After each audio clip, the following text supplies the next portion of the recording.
Hey again. Hey, How are you doing? I'm I good. have not heard from you in so long. I, I know it's been so long. Yeah, I miss Paris already. I feel like I just saw you there and I need to go back. But I was thinking a lot about when we first met. Funny that you mention it. I just went there a couple of days ago. They have an exhibit on right now as a part of Nuit Blanche, like there's an event here that happens every year where in the evenings on one particular day the museums stay open all night. And so I had went back to the original the venue where we had originally met, which was this auditorium sort of underneath Bourse de Commerce. It's a really, really cool venue. So the context in which we met was just also so exciting because I had just arrived in Paris. I had just moved here freshly, just like a couple months prior to you touring and passing through.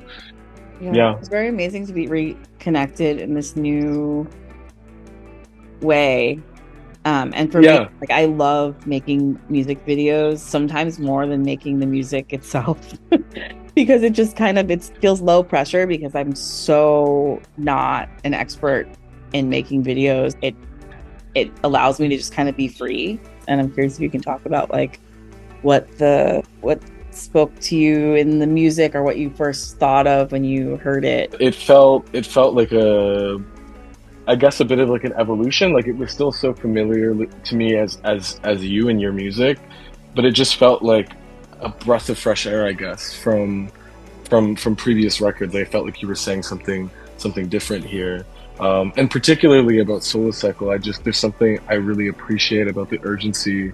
It was very colorful, even though it is in black and white. We were talking earlier about your relationship to black and white, and I feel like it's actually really difficult to make things like really sing in black and white. I feel like it's almost freeing for me because I'm able to really disregard a lot of the variables of which you normally have to really pay attention to when you're shooting. And that enabled me to just more so focus on specific textural elements and things that I could convey with contrast. And I feel like that represented itself differently in all of the scenes. Like I know that when we were scouting locations for where I wanted to have you and the band be performing live, I knew that I wanted to have you almost silhouetted whilst having a backdrop that was natural light, just to create like a big distinction between the foreground and the background. And so like those things sort of permeate themselves throughout all of pre-production when we're considering about like what we should be wearing and what kind of environment that I want to place you in. I think what was really important for me was kind of aerating the surface of the water and creating both like ripples and also bubbles and having pulling air underwater to create these moments of texture that we could then put in, and also focusing on different moments at different speeds and how we can use a cutaway of a specific shot where there's a lot of movement to sort of emphasize something that's happening sonically. And then the prosthetics. So Yes, crazy. I will never forget yes. that. Yeah, that was really, yeah, that was something. Yeah, yeah, I'm so happy that you were down for that. I'm echoing the sentiments both of myself and my producer. Like I think we both felt really terrible throwing paint at you for like 10 minutes. Didn't feel very good. It felt kind of fucked up. It was But a it long turned out time. amazing. I wanted to ask you about when you were developing this album, what was the process like? Because I think yes, you don't identify as a director or whatever that might mean, but I do think that you have a very concise and cohesive vision.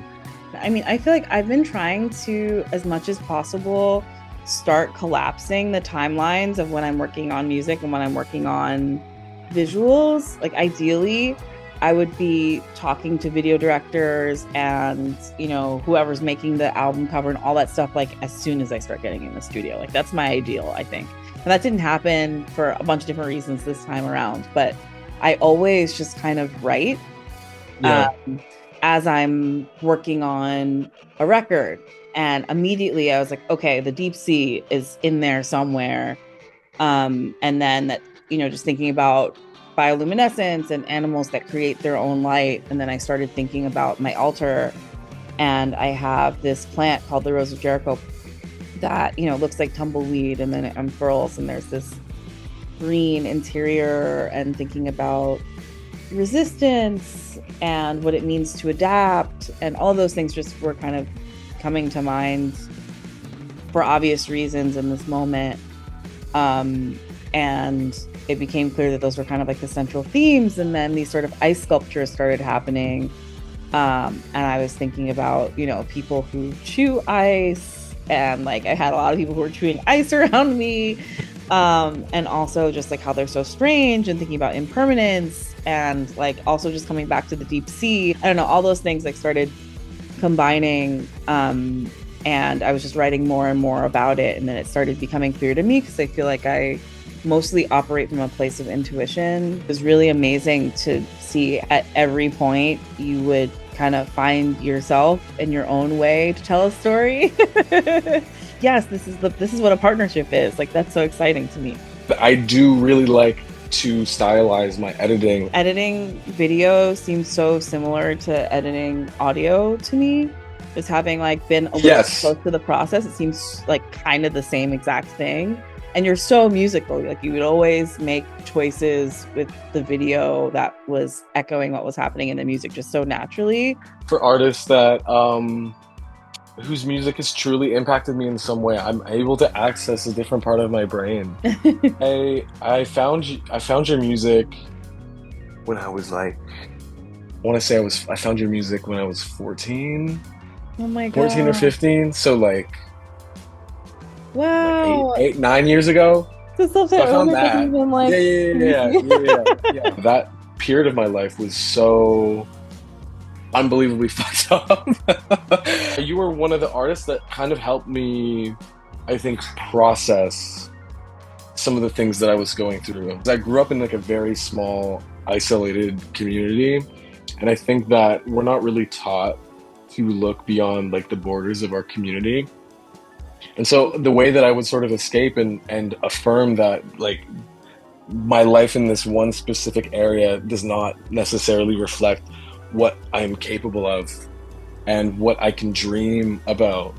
I'm so glad I'm wearing sunglasses, because that's really making me really, really serious. That's like all you hope for as an artist. I think another thing that was important, and I'm so excited and happy that we were able to do, was incorporate live performance Yes. into one of the videos.